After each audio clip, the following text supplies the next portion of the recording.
sinakop lahat ng space ng kama. Tapos binukaka ko ang paa ko, pati yung kamay ko para maramdaman ng kung sino man na hindi siya welcome sa kamang yun. Si Ate Ninya ay may sixth sense. Kaya kahit hindi niya nakikita, nararamdaman naman niya ang mga kakaibang bagay sa paligid. Pinabalik na kami sa aming activity area upang ipagpatuloy ang mga gagawin pa sa araw na iyon.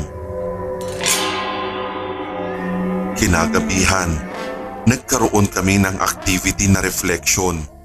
Lahat kami pwedeng pumunta sa kung saan namin gustong lugar at after ng reflection ay nagkaroon kami ng sharing kung anong naramdaman namin sa aming ginawa. Tungkol kay God ang sharing ng lahat maliban kina Ate Ninya at kay Gracia. Sila lang kasi ang pinakamalayo at humiwalay